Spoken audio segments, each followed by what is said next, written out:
Nah, ulama penting.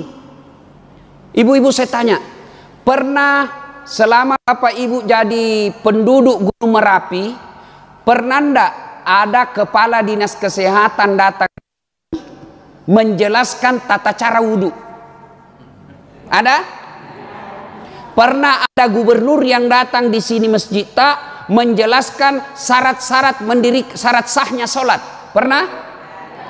Lalu dari mana kita dapat itu ilmu tentang wudhu, tentang sholat, tentang puasa, tentang haji, tentang zikir, tentang doa? Dari mana kita dapat itu? Dari ulama. Maka tidak mungkin kita bisa beragama dengan baik tanpa ilmunya para ulama. Maka cintai ulama. Jangan kau cintai dasatnya. Enggak. Jangan cintai Kiai Haji Zainuddin MC-nya.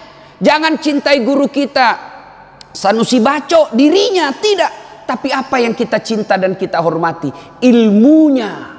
Pak disengenah. Dan orang yang mencintai ulama itu sama sesungguhnya mencintai Nabi. Kenapa? Al ulama'u warisatul anbiya. Ulama adalah pewaris para nabi.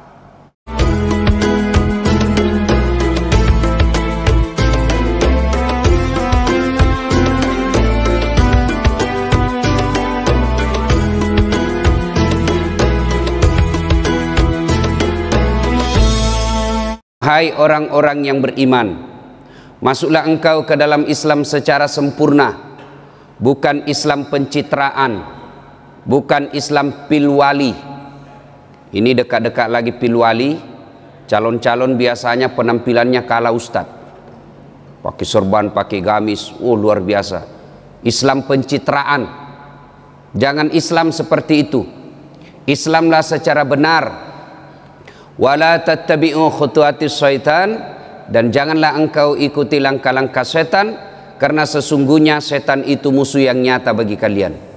Musuh kalian bukan polisi, musuh kalian bukan pemerintah, musuh kalian bukan ulama, musuh kalian kata Allah adalah setan, di mana setan itu musuh yang nyata bagi kalian.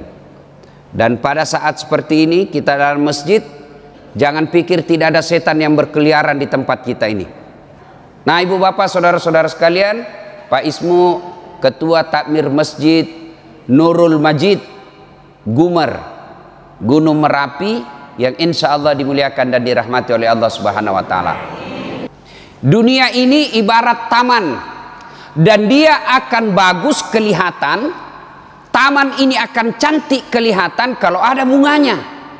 Witawa luasnya pekarangannya Ustaz, tamannya luasnya, tapi tidak ada bunganya. Cantik apa tidak? Tidak.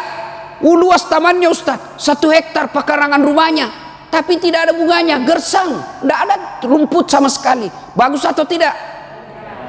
Tidak. Maka kalau dunia ini mau bagus, dunia ini mau cantik, dunia ini mau kokoh, maka harus dihiasi tanaman-tanaman. Tanaman apa? Ada 5. Kalau mau dunia ini baik, dunia ini nyaman dihuni, Makassar ini enak dihuni, maka harus ditanami 5 hal. Yang pertama, biilmil ulama, ilmunya para ulama. Maka Bapak Ibu saudara-saudara sekalian, kalau hidup di Makassar ini mau nyaman, maka harus banyak dakwah, harus banyak syiar, dan syiar dan dakwah itu harus bisa hidup kalau ada kader-kader ulama. Kalau wafat ulama, meninggal seorang kiai, Allah mencabut ilmu di dunia, dan itu mengganti kiai sangat sulit. Kiai Zainuddin MC wafat, susah menggantinya. Guru kita Ihlam wafat, susah mencari penggantinya. Beda kalau kota, belum mati, banyak yang mau ganti. Coba. Maka kalau dunia ini mau nyaman, harus banyak ulama. Bapak-bapak silahkan ajari anak ilmu kedokteran, kasih masuk fakultas teknik, kasih masuk tentara, kasih masuk polisi, kasih masuk STPDN, sekolah-sekolah pejabat. Tapi sayang kalau anak tidak tahu paham agama. Anak jadi anggota DPR bagus, anak jadi dokter spesialis hebat, anak jadi kontraktor bagus, tapi kalau tidak ada agamanya, tena harapan. Coba, kalau mati ki ibu, siapa doakan ki? Siapa? Suami tak kawini lagi. Mana kamu dulu waktu tak pengantin baru Nabi bilang, kemanapun kau pergi aku akan mengikutimu. Nabi bilang apa? Laut kan ku seberangi, api kan ku terjang. Minum kopi saja nak tiup. Ya, ya. Siapa yang doakan kita? Anak. Maka kalau anak tak bagus agamanya, meskipun ibu sudah dikubur, masih ada yang doakan. Anakku hebat saya Ustaz, pintar bahasa Inggris. Lari apa yang bahasa Inggris pun tenaga mana? Oi Pak, anak tak hebat bahasa Inggris tapi tidak bagus agamanya, tidak tahu berdoa, untuk apa? Lihat anak-anak yang tinggi sekolahnya, tapi agamanya rendah, dinasehati orang tuanya.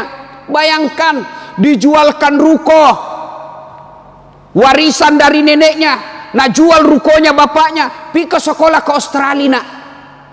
Sekolah kau jauh-jauh supaya hebat kau pulang, tapi tidak bagus akhlaknya, tidak bagus agamanya, pulang dinasehati sama neneknya. Nah jangan kau begitu.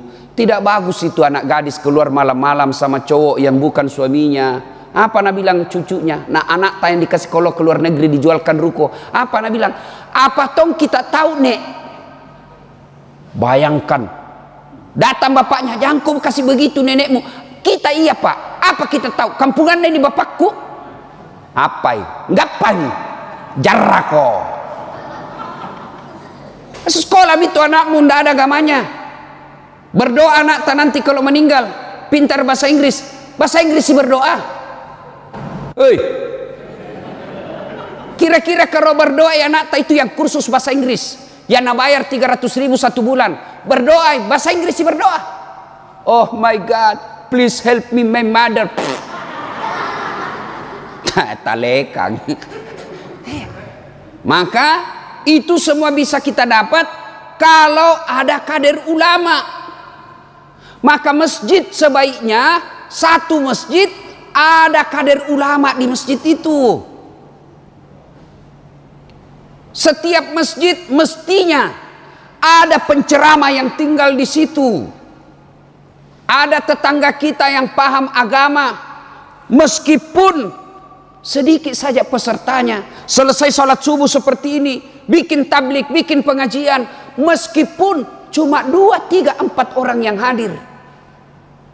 Saya tidak pernah mondok pesantren. Satu-satunya pondokan yang pernah kuikuti pondok waktu saya kuliah, pondokan Ramsis. Tidak pernah saya sekolah agama secara khusus. Tapi di mana saya belajar agama? Saat saya masih kecil di kampung, selalu ada ceramah-ceramah kita di subuh hari. Meskipun cuma 5 orang yang hadir, 10 orang yang hadir, satu aja jadi ulama dari 10 itu sudah luar biasa menyelamatkan Gunung Merapi. Masjid sekarang rau cantik-cantik Pak, ber-AC, mewah lampunya, tapi seperti rumah sakit. Tahu rumah sakit? Tahu? Cantik toh, bersih, ber-AC, rapi. Apa isinya? Orang sakit. Jangan seperti itu masjid kita. Biar masjid kita kecil, tidak terlalu rapi, tidak terlalu mewah, tapi di dalamnya selalu ada pengajian. Maka Pak Ismo, pikirkan dengan teman-teman panitia masjid, bagaimana supaya ada pengajian di masjid ini minimal 2 kali sepekan. Dan kita juga jamaah tahu diri ki juga. Kalau pergi ke pengajian, nah ada celengan diedarkan, isi tongin jo. Dia kok kikili. Kalau lewat celengan di depan tak pura-pura kena SMS. Ndak nalia, begitu lewat balik. Pernah ada orang sekte sekali lewat celengan depannya. Nah ambil kot. Boy, nah cari yang paling kecil 2.000 kasih masuk. Selesai itu kasih masuk, tiba-tiba lewat lagi tu celengan, ditepuk pundaknya sama anak muda di belakang. Pak, nah dorong 100.000. Wih, dalam hatinya ini bapak, wih, jago nih anak muda. Nak ke 2.000 jadi si bilang ngang 100.000, langsung nak sambut, nak kasih masuk celengan. Sudah masuk celengan, nak bilangin anak muda, tapi pak, uang tak tadi tu jatuh dari kantong tak? Apa poe masuk di celengan. Begitu sekeknya ini orang, bubar itu jamaah, nah datangi itu takmir masjid. Nah bilang tabe, ada uang di situ, salah masuk tadi itu di celengan. Lah, ini masjid bisa makmur, dakwah bisa jalan, kalau ada donatur. Maka ibu bapak ketika datang ke masjid, jangan tomak itu sengaja mau celengan, tapi celengan yang kita mau isi uang 2.000. Nah, masih bagus itu, masih ada 2.000 daripada tidak ada sama sekali. Ya, ibu-ibu pilih mana? Pilih mana? Meskipun 2.000 tapi rutin, daripada sekali 1 bulan 10.000. Pilih mana ibu? 2.000 tapi rutin, kantara sekena. Lihat mangki, yang mestinya 10.000 rutin. Dan tidak ada orang bangkrut gara-gara sedekah. Nah, ulama penting. Ibu-ibu saya tanya, pernah selama bapak ibu jadi penduduk Gunung Merapi, pernah ndak ada kepala dinas kesehatan datang menjelaskan tata cara wudhu? Ada? Pernah ada gubernur yang datang di sini masjid tak menjelaskan syarat-syarat syarat sahnya sholat? Pernah? Lalu dari mana kita dapat itu ilmu? Tentang wudhu, tentang sholat, tentang puasa, tentang haji, tentang zikir, tentang doa. Dari mana kita dapat itu? Dari ulama. Maka tidak mungkin kita bisa beragama dengan baik tanpa ilmunya para ulama. Maka cintai ulama. Jangan kau cintai dasatnya. Enggak. Jangan cintai Kiai Haji Sainuddin MC-nya. Jangan cintai guru kita Sanusi Baco dirinya, tidak. Tapi apa yang kita cinta dan kita hormati? Ilmunya. Pak disengenah. Dan orang yang mencintai ulama itu sama sesungguhnya mencintai Nabi. Kenapa? Al ulama'u warisatul anbiya. Ulama adalah pewaris para nabi. Bapak saudara-saudara sekalian, mencintai ulama. Maka adik-adik sekalian, silahkan belajar bahasa Inggris, silahkan belajar bahasa Korea, silahkan kau belajar aritmatika, silahkan kau belajar ilmu tentang komputer, antariksa dan lain sebagainya. Tapi jangan lupa belajar agama. Itulah sebabnya Al-Quran menjelaskan, yarfa'illahu alladhina amanu minkum walladhina utul ilma darajat. Allah mengangkat beberapa derajat di antara kalian, orang yang beriman dan berilmu pengetahuan. Maka tempat-tempat seperti ini, kalau ada kita lihat iklan-iklan takblik, iklan-iklan pengajian, datang ki. Kalau kita tidak dapat ilmunya, kita dapat pahalanya. Duduknya orang mendengar ceramah, duduk saja, belum lagi mencatat, belum lagi pemahamannya, belum lagi diamalkannya. Duduk saja dengan mendengar ceramah sejam, sama nilai keutamaannya sholat tahajud 1 malam suntuk. Ada pernah di sini sholat tahajud 1 malam suntuk? 1 malam suntuk itu maksudnya dari jam 8 malam sampai jam 4.30 subuh. Ada pernah sembahyang tahajud itu 1 malam suntuk, 1 malam penuh? Ada. Sembahyang tarawih saja 8 rakaat panjang bacaan tobat-tobat mau.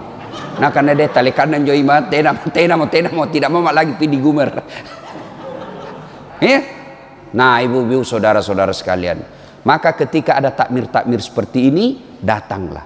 Kalau kita tidak datang dapat ilmunya, kita dapat nilai keutamaannya. Insya Allah, apalagi kalau mampu kita amalkan.